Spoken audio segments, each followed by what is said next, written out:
Romanos capítulo 6, se você puder ler a sua Bíblia, Romanos 6, lá no verso 4, Paulo vai dizer para mim e para você que nós vivemos uma realidade em Cristo. Romanos capítulo 6, o verso 4, a palavra diz assim: portanto, fomos sepultados com Ele, com Cristo, na morte por meio do batismo, a fim de que, assim como Cristo foi ressuscitado dos mortos mediante a glória do Pai, também nós vivamos uma vida nova. Essa é a proposta do batismo: morrer para a vida do velho homem, para viver uma nova vida em Cristo, ser sepultado como Cristo foi e ressuscitar simbolicamente, porque isso acontecerá no dia de Cristo, quando Ele vier e resgatar a igreja. É isso que nós vamos viver aqui com a nossa irmã Melissa, que vai descer as águas, simbolicamente sendo sepultada e ressuscitando com uma vida nova em Cristo, obviamente que acompanhada pela família, pelos pais, pelos avós, pelo pastor e a liderança da igreja, no crescimento da fé.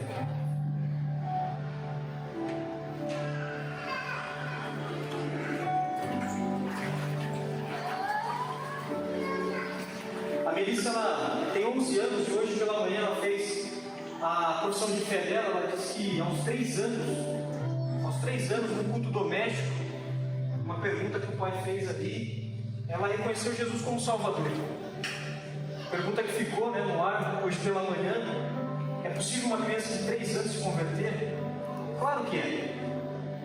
Depois da conversão, os pais vieram acompanhando, cultivando a fé, de forma que hoje pela manhã, com 11 anos de idade, ela então faz a sua pública profissão de fé, dizendo: eu creio em Cristo, creio por isso, por isso e por isso. Então hoje, publicamente diante da igreja, nós vamos simbolicamente batizar, sepultar Melissa, para que ela possa ressuscitar em Cristo. Melissa, você crê em Jesus como seu único e suficiente Salvador? Diante da sua pública profissão de fé, eu te batizo no nome do Pai, do Filho e do Espírito Santo.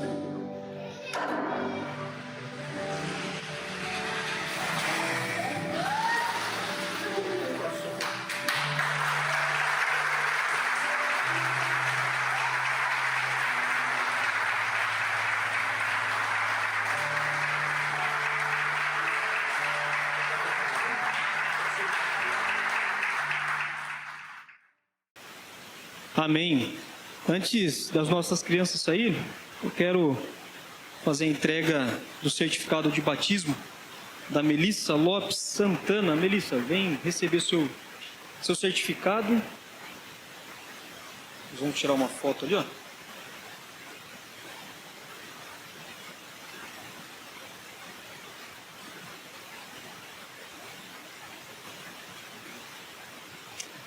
As crianças podem sair, elas vão continuar cultuando a Deus lá na salinha com os professores.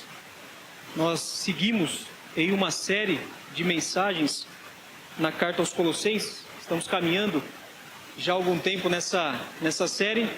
Estamos no capítulo 2. Hoje nós veremos o verso 8 a 12. E coincidentemente, irmãos, os versos que a gente tem aprendido aqui com a igreja através de Colossenses, através do que Paulo escreve, tem caído muito bem para esse tempo de batismo. Os nossos irmãos que vão se batizar no próximo domingo, assim como a Melissa hoje, próximo domingo tem mais, você vai poder se lembrar ainda mais do seu batismo, do tempo em que você passou pelas águas. No próximo domingo, então, mais 2 batismos.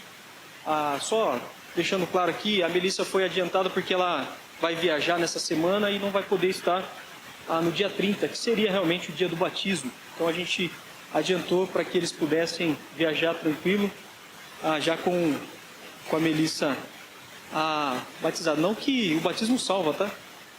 O batismo é uma ordenança do Senhor, ela já é salva antes mesmo do batismo, na declaração que ela bem fez hoje pela manhã, tá certo? Então eles adiantaram por conta de uma viagem. No próximo domingo teremos então mais batismo.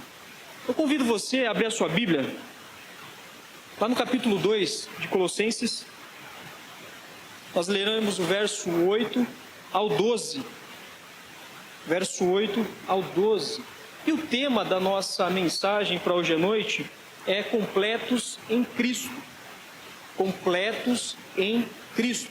A máxima da nossa série é Cristo, tudo em nós, tudo em todos. Cristo, Ele é tudo em todos, Ele é tudo que nós precisamos, Ele é todo o conhecimento que nós necessitamos, Ele é tudo em todos. Essa é a ênfase de Colossenses. Paulo falando para os irmãos, olha, vocês não precisam de mais nada além de Cristo. Cristo é tudo que vocês precisam. Completos em Cristo é o tema hoje. Nós guardando a mente e vivendo a nova realidade do Evangelho, nós somos completos em Cristo. Quando eu e você guardamos a nossa mente e vivemos a verdade do Evangelho em nossas vidas, nós somos completos em Cristo e não precisamos de mais nada. Mais nada. Não precisamos adicionar nada em Cristo Jesus, não precisamos adicionar nada ao Evangelho do Senhor. Ele é suficiente, Ele nos faz completo nele mesmo. Quando nós entendemos quem nós somos em Cristo, nós entendemos que nós somos completos, que não falta nada. Isso é libertador, isso é grandioso, quando a gente entende essa grande verdade. Que nós estamos completos em Cristo, devemos rejeitar tudo que tenta substituir a suficiência de Cristo e viver plenamente a nova identidade que nós recebemos nele, no Senhor. Assim como a Melissa acabou de fazer no batismo. Deixando claro essa nova identidade, essa nova vida em Cristo. Esse novo viver no Senhor. Isso é libertador, irmãos. Isso é libertador para nós. O texto diz, a partir do verso 8, tenham cuidado para que ninguém os escravize por meio de filosofias inúteis e enganosas que se fundamentam nas tradições humanas e nos princípios elementares desse mundo. Mas não em Cristo, pois toda a plenitude da divindade habita corporalmente em Cristo, e vocês estão plenos nele, que é a cabeça de todos, que é a cabeça de todo poder e autoridade. Por ele, vocês também foram circuncidados, não como a circuncisão feita por mãos humanas, mas com a circuncisão feita por Cristo, que é o despojar do corpo da carne. Isso aconteceu quando vocês foram sepultados com ele no batismo, e com ele foram ressuscitados pela fé no poder de Deus, que o ressuscitou dentre os mortos. Irmãos, o apóstolo Paulo, ele escreve aos cristãos de Colossos, uma igreja jovem, aproximadamente 6 anos de idade, de formação, de ajuntamento, apenas 6 anos. Igreja nova, rodeada por ensinos mistos, filosofias humanas, tradições religiosas, místicas, legalismo judaico, prática ascética, muitas coisas para pessoas que acabaram de reconhecer a fé em Cristo. Conhecimentos que vinham de todos os cantos, que corriam no meio da igreja. Filosofias vãs que diminuíam Jesus, que diminuíam quem Jesus era de fato. Era uma tentativa de convencer os cristãos de Colossos de que Cristo não era suficiente. E como uma igreja nova, novos convertidos, aquilo estava influenciando. E Epáfras, que era o pastor de Colossos, se preocupou e foi até Roma, cerca de 1.400 quilômetros de distância, como se você saísse de São Paulo e fosse para a Bahia. Uma distância enorme, por um tempo que não havia carro, nem avião. Epáfras então sai de Colossos e ele vai buscar com Paulo orientação, e Paulo então escreve essa carta para orientar esses irmãos e a tríade que havia ali, outras 2 cidades cercava Colossos por conta dessas filosofias. Eu quero que você entenda aqui que filosofia, quando eu cito filosofia aqui, eu não estou citando a matéria filosofia, que é muito boa e a gente deve estudar, é uma das aulas que eu mais gostei no seminário, provavelmente o Luiz tem estudado isso lá no seminário. Filosofia como matéria deve ser estudada. O que Paulo condena aqui é a filosofia como um ensino que diminui quem Cristo é. É isso que ele condena. O que nós podemos condenar no nosso tempo é essas filosofias que nós usamos no Instagram de vídeos curtos, que você coloca lá como se fossem verdades eternas, nada tem a ver com o Evangelho de Cristo. Você publica, republica, porque você acha que aquilo ali é um mantra e é verdade para você. E você tem vários, Karnal, Pondé e tantos outros, que você tanto gosta. Homens que até estudaram teologia para rebater a teologia, para rebater a verdade do Evangelho. E aí você toma como verdade para si, e publica e manda para outro, como que aquilo fosse verdade para você. É essa filosofia que diminui o senhorio de Cristo que Paulo condena e que nós devemos condenar ainda hoje em nossos tempos. Então toma cuidado com frases como meu lindo, minha linda e outras coisas que tem por aí. Porque infelizmente a internet deu púlpito para muita gente. E aí você absorve de tudo e mais um pouco, e aí você esquece do pastor da sua igreja, você esquece da pregação expositiva, do pedacinho de pão que é dado a você todos os domingos. Por uma verdade que você acha que é absoluta, quando na verdade não é, apenas filosofias vãs que diminui o senhorio de Cristo. É isso que Paulo então ele vai falar com os irmãos ali. E é isso que a gente precisa levar de forma relevante para nós hoje. Irmãos, a heresia dizia que Cristo é bom. A heresia dizia que Cristo é bom, mas que Cristo não era tudo. Cristo é bom, mas não é tudo. Ele precisa de uma adição, ele precisa de alguma coisa a mais. Cristo é bom, mas não é tudo. Algo muito semelhante com o que a gente ouve hoje no evangelho diluído, no evangelho fraco, em leituras que nós fazemos de autores fracos em relação à fé cristã. Era uma tentativa de convencer os cristãos que Cristo ele não era suficiente. Então Paulo responde: Cristo é tudo. Cristo é tudo e você já tem Cristo. Então ele lembra o povo de Colossos: olha, você tem tudo, você está em Cristo. Meus irmãos, nós estamos em Cristo e nós temos tudo em Cristo. Nós precisamos de mais nada. Não precisamos de mais nada, não precisamos adicionar nada à nossa fé. A primeira coisa que a gente pode tirar como lição aqui desses versos que Paulo trata com a igreja de Colossos, eu quero pontuar com você. A primeira coisa aí: guarde sua mente. Guarde a sua mente. Olha o que ele diz no verso 8: tenham cuidado para que ninguém os escravize por meio de filosofias inúteis. Tem filosofias que são úteis, mas tem filosofia que são inúteis, enganosas, que se fundamentam na tradição humana e nos princípios elementares deste mundo, mas não em Cristo. Meus irmãos, guardem a sua mente dessas filosofias. Proteja a sua mente. Meus irmãos, movido pelo desejo de que os colossos revelassem a sua firmeza na fé, e ele vem tratando isso desde o início do capítulo 2, Paulo ele os exortam a ficarem atentos, alertas, para que ninguém escravize com falsos ensinos. Paulo está admoestando aqui o povo: tenham cuidado. É como se a pessoa fosse atravessar a rua e viesse um carro e chega alguém: toma cuidado, dá um berro, segura essa pessoa. Paulo está dizendo: tomem cuidado, tenham cuidado com esses ensinos que correm no meio da igreja. Eles não estavam ouvindo fora, eles estavam ouvindo dentro da igreja. Pessoas traziam esses ensinos dentro da igreja.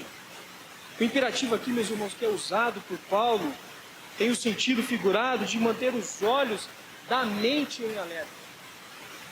Paulo está desenhando aqui Olha, sabe, os olhos da sua mente, mantenham em alerta, sempre atentos, para que vocês não caiam em ensinos errados acerca de Cristo.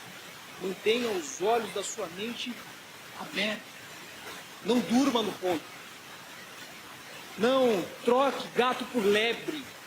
Estejam atentos, com os olhos da mente abertos. No mundo em que a verdade está constantemente sob ataque, no mundo que nós vivemos, essa é a postura que todo cristão deve ter. Estar em alerta, com as mentes, com os olhos da mente ligados, atentos, porque senão você vai sucumbir, você vai cair e vai aceitar filosofias como verdade, quando na verdade não é. Cuidado com os sistemas que sequestram a sua mente. Meus irmãos, o que tem de coisa sequestrando a nossa mente? Uma leitura, esses vídeos curtos que há na internet, que você só fica ali rolando o dedinho, parece que não acaba nunca. Coisas que roubam a sua mente. Essas filosofias, elas tinham como base, o texto vai dizer ali, as tradições humanas. Ou seja, ideias e práticas inventadas por pessoas, não tinha nada a ver com a palavra de Deus. Doutrinas humanas, imposições humanas, que era entregue a outros. Coisas de homem, nada tinha a ver com Deus. E os mestres gnósticos, desde o início, se gabava de serem detentores da doutrina, do ensino, do conhecimento. Nada tinha a ver com Deus, mas de doutrina levantada por eles mesmos. No século II, eles diziam que os seus ensinos haviam sido revelados por Jesus em um círculo reduzido a alguns discípulos. Não a todos os homens, mas a algumas pessoas. Algo bem parecido, meus irmãos, como os dias de hoje. Nós vemos aqui Paulo repreendendo o povo de Colossos a não dar ouvidos a religiosos que detinham o conhecimento de doutrina e não da palavra de Deus. Hoje nós temos algo semelhante quando a gente vê esses pastores televisivos que vai para Israel e traz a água do Jordão, que vai para Israel e traz o azeite, o puro azeite, e como que um milagre passa ali nas pessoas, como se aquilo tivesse algum poder por ser de Israel. Ora, isso não tem nada a ver com a palavra de Deus. E pessoas são compradas porque homens foram lá fora e trouxeram de lá algo milagroso. E unge as pessoas. E desce azeite nas pessoas. Homens que sobem um monte, levando em suas costas sacos de pedidos de oração, como se aquilo ali resolvesse de fato o poder, com o poder resolvesse a vida das pessoas. Quando o Senhor vai nos ensinar muito bem, entra no teu quarto, fecha a tua porta, e você a sós com Deus, resolve tudo ali com Ele.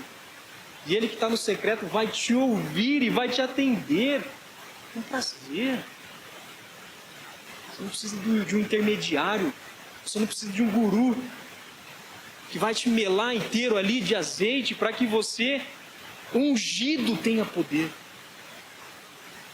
O Evangelho ele é simples, ele é puro. Ele é tudo que nós precisamos em Cristo Jesus. Paulo ele percebeu isso. Paulo percebeu isso. Já ali nas origens desse sistema enganoso ali, que ele não ia além de invenções de homens e nada tinha a ver com Deus. O microfone está funcionando? Vocês estão ouvindo bem? Sim? Está baixo, né? O microfone está bem baixo. Pelo menos para mim aqui. Paulo percebeu isso, irmãos. Doutrinas enganosas, que nada tinha a ver com Deus. coisa de homem, como nós temos nos dias de hoje. Recentemente eu ouvi de uma igreja, que o pastor da igreja passou por bispo, de bispo a apóstolo, de apóstolo a abapai. Abapai, daqui a pouco é semideus. Emanação de Deus. Olha onde a gente chegou. Coisa de homem não tem nada a ver com a palavra de Deus. Nesse sentido, o verdadeiro abismo se abriria entre as fantasias do gnosticismo e a doutrina cristã. O que de fato é de Deus e o que de fato não é de Deus, o que de fato é palavra, o que de fato é adição sobre Jesus. O povo estava em crise. O povo está em crise nos nossos dias. O que de fato é verdade? A filosofia que ameaçava os colossenses também se baseava nos princípios elementares do mundo, ou deste mundo, como Paulo fala. E essa expressão aqui, ela é usada também lá em Gálatas, no capítulo 4, para se referir à forma de religiosidade que impunha a observância nas regras judaicas. Regras feitas por homens. Regras que às vezes não era olhada para Deuteronômio, para aquilo que realmente Deus tinha colocado, mas algo humano. Talvez esse conceito que Paulo traz aqui, esses princípios elementares deste mundo, era aquilo que o judeu fazia. Uma expressão clara de religiosidade, pesada, uma forma judaica de viver o cristianismo. Em Colossenses aqui, o princípio elementares também estão associados à religiosidade, à rigorosidade, à obediência às normas daquilo que era viver a vida cristã. Por isso Paulo, meus irmãos, ele alerta os seus leitores no sentido de que ninguém os escravize. Porém, é possível ir além dessa ideia e detectar aqui as exigências do sistema gnóstico, do conhecimento realmente, do pensamento helenista daquele tempo, em várias de suas manifestações, abrigava a ideia de que inúmeros seres espirituais habitavam a atmosfera ao redor da terra, e esses seres eram considerados os senhores da criação. Algo parecido com o que a gente vive hoje. Nós temos crentes que ainda acreditam em horóscopos. Você vai falar com o mano lá, você fala: e aí, qual é o seu signo? Ah, eu sou touro, sou gêmeos, não sei o que, gêmeos. E acreditam nessas coisas, em astros. Conhece alguém assim? Talvez seja você, que não passa a semana ou dia sem ver qual é o seu horóscopo, o que vai acontecer, como sua semana está tendenciosa aos astros. Algo tão parecido como aquele tem.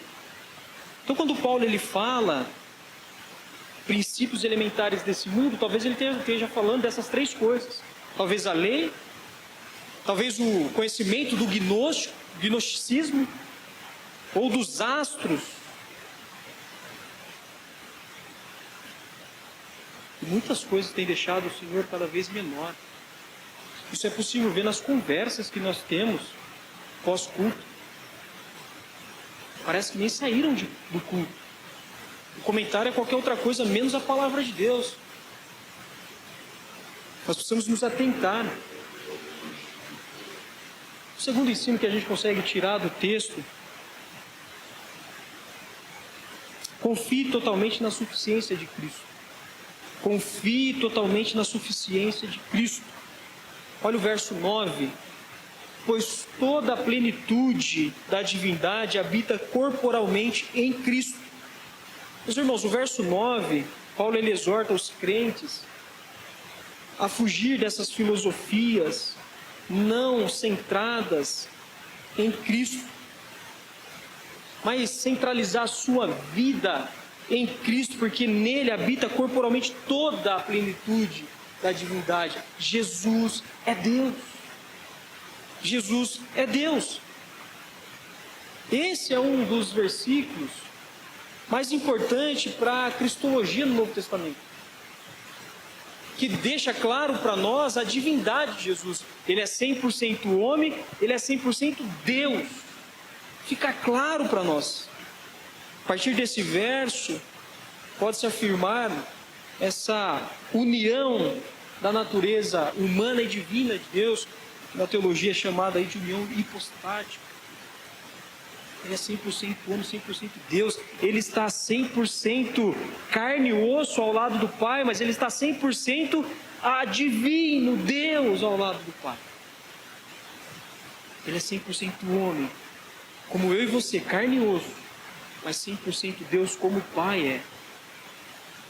E ele é assim, meus irmãos, para mostrar para mim e para você que um dia, através da ressurreição, nós seremos como Ele é. Ressurreto, vivos em Cristo. 100% homem, 100% Deus é Jesus. É fácil perceber que no verso 9, Paulo aqui ele desmantela o sistema descrito pelos gnósticos daquele tempo, tentando reduzir Jesus a um demiurgo, a um Deus menor, a um anjo.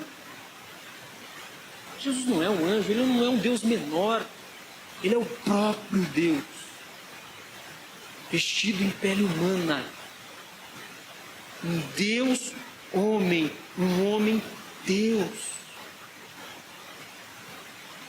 Ninguém pode diminuir quem ele é. Paulo reafirma isso. A habitação de que Paulo fala aqui, meus irmãos, não é a mesma de que nós desfrutamos como crentes. A habitação de Jesus aqui é uma habitação divina, uma substância divina. Nós não temos essa substância, Cristo tem. Isso faz dele Deus. O que ele compartilha com nós é a oportunidade de ressuscitar e ter a vida eterna. Mas a substância divina é intrínseca a ele. 100% homem, 100% Deus. Por isso nós o adoramos. A exclusividade do Senhor Jesus, na participação da essência de Deus, recebe um realce maior quando o apóstolo Paulo ele usa a expressão toda a plenitude. Habita em Cristo toda a plenitude de Deus, o que faz dele Senhor e Deus. Por isso, meus irmãos, Paulo ele vai dar um golpe contra o gnosticismo bem forte quando ele usa a palavra corporalmente. Habita plenamente e corporalmente. Sua corporeidade era real, o que tornou autêntico a participação da natureza humana e viabilizou a sua obra substitutiva. Jesus morre na cruz, ele morre como homem, mas ele ressuscita, porque ele é Deus.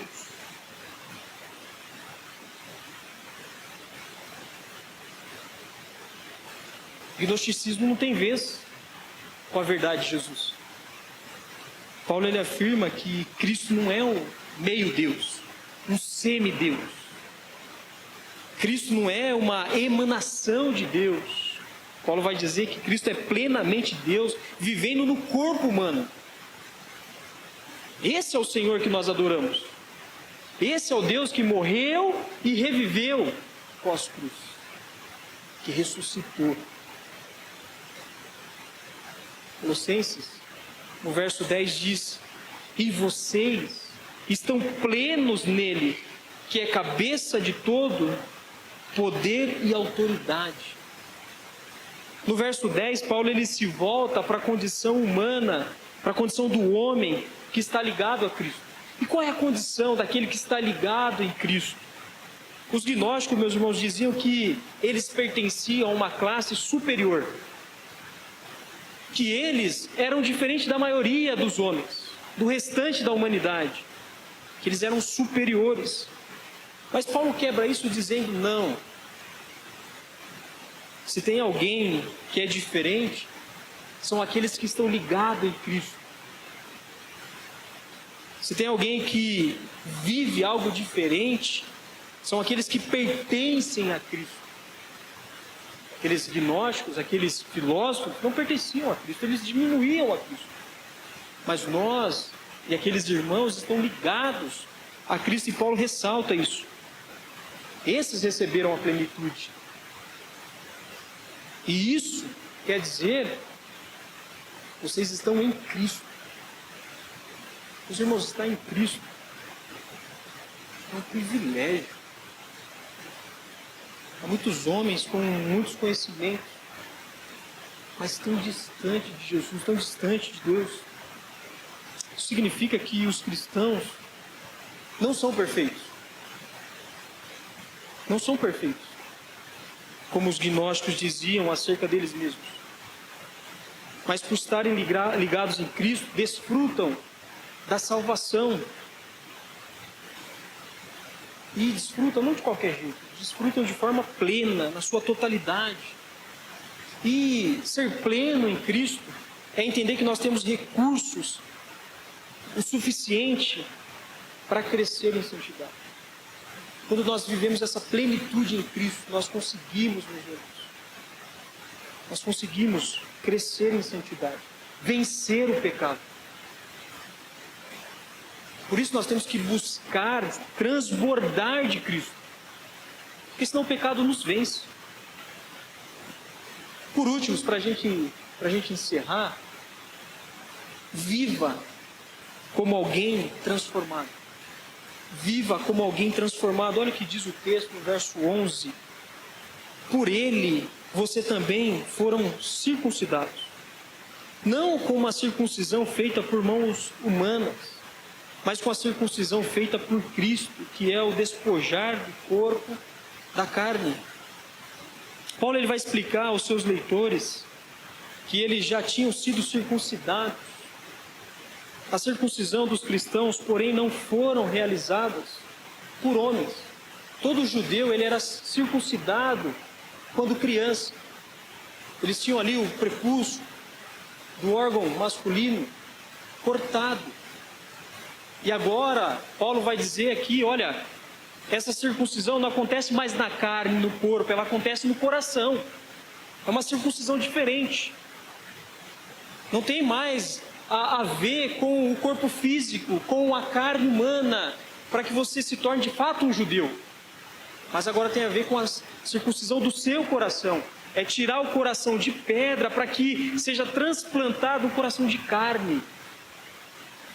Tem mais a ver com a questão judaica. Tem a ver com a mudança desse coração. E do que consiste, meus irmãos, a circuncisão de Cristo? Paulo ele ensina que ela é o despojar do corpo, despojar da carne. O termo usado aqui, ele sugere o despojar no sentido de remover, do despir, como também o desarmar. Talvez o termo mais correto aqui no grego seja o remover, o despir. Como acabou de acontecer, a gente molhou a roupa e a gente tirou a roupa, a gente trocou a roupa. Quando a gente se converte, a gente vive esse despir, esse remover.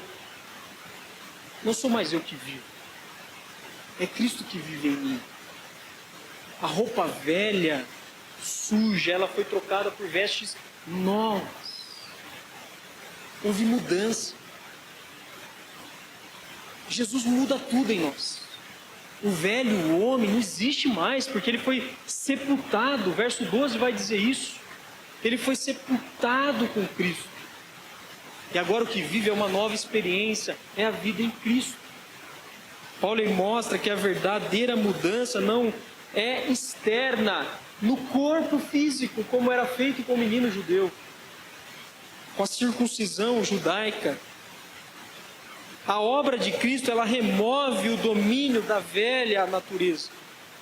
E a verdadeira transformação é no coração. Aí Timothy Keller, ele é assertivo quando ele diz: o Evangelho não é que Deus nos aceita porque mudamos, mas Deus nos muda porque Ele nos aceitou em Cristo. O Evangelho não é que Deus nos aceita porque mudamos, mas Deus nos muda porque Ele nos aceitou em Cristo. Verso 12, irmãos. Capítulo 2, verso 12, a palavra de Deus diz: isso aconteceu, essa mudança no coração aconteceu quando vocês foram sepultados com Ele no batismo. Essa circuncisão, que não tem a ver com o seu físico, mas com o seu coração, com o que está lá dentro, aconteceu quando vocês foram sepultados com Ele no batismo, como a gente acabou de ver. E com Ele foram ressuscitados pela fé no poder de Deus, que o ressuscitou dentre os mortos. Meus irmãos, o fenômeno da circuncisão de Cristo ocorre a partir do momento, que é bem específico na vida do crente, quando nós o aceitamos como Salvador, quando nós vivemos esse mandato de Deus que foi realizado nessa noite como batismo, essa ordenança. O batismo de que o apóstolo fala aqui é esse cerimonial público de iniciação cristã a que se submete um novo discípulo do Senhor. Como está lá em Mateus, como a maioria daqui da igreja já vivenciou isso, já passou por isso. Isso não significa que o rito batismal em si é capaz de circuncidar o coração no sentido de salvar a pessoa. O batismo não salva. O batismo é só uma ordenança daquele que foi salvo. O batismo não salva ninguém. A Melissa não foi salva hoje pelo batismo. A Maiara e o Caleb, que vai batizar no próximo domingo, não são salvos pelo batismo, mas pela fé em Cristo. Eles foram circuncidados pelo que eles creram, não pelo que eles vão fazer, cumprindo uma ordenança. É pelo crer. Meus irmãos, nós vivemos isso e nós não podemos apenas nos lembrar de um banho que nós tomamos, mas de um sepultamento que nós tivemos, onde nós sepultamos o velho homem para renascer em Cristo Jesus. Mas em algumas ocasiões, olhando para a vida de alguns, me parece que alguns só tomaram banho, mas de fato não foram sepultados com Cristo. Nós precisamos reavaliar isso, rever a nossa vida com Cristo, se estamos ou não nele. Paulo diz que a conversão, o batismo dos crentes, que esse batismo é o sepultamento e a ressurreição daqueles que são salvos. Romanos 6, no capítulo 1, verso 4, deixa isso bem claro para mim e para você. Olha o que Paulo diz. Que diremos então? Continuaremos no pecado para que a graça transborde? De maneira nenhuma. Nós, os que morremos para o pecado, como ainda viveremos nele? Nós morremos para o pecado, como podemos viver nele? Ou vocês não sabem que todos os que fomos batizados em Cristo Jesus, fomos batizados na sua morte, nós morremos para o pecado. Portanto, fomos sepultados com Ele na morte por meio do batismo, a fim de que com Cristo foi ressuscitado dentre os mortos pela glória do Pai, assim também vivamos uma vida nova. Meus irmãos, o pecado não tem mais domínio sobre aquele que de fato morreu para ele. Nós pecamos sim, mas não somos mais escravos do pecado. O pecado não tem mais poder sobre nós. Porque nós já os sepultamos para viver uma vida nova em Cristo Jesus, lógico, e com todas as lutas que um homem tem. Que seremos perfeitos no dia de Cristo. O que nós vivemos hoje é um processo de santificação. Mas não escravos mais do pecado. De fato, meus irmãos, quando cremos no Evangelho, o homem se une de tal forma a Cristo que a morte de seu Senhor, do nosso Deus, passa a ser também a nossa morte.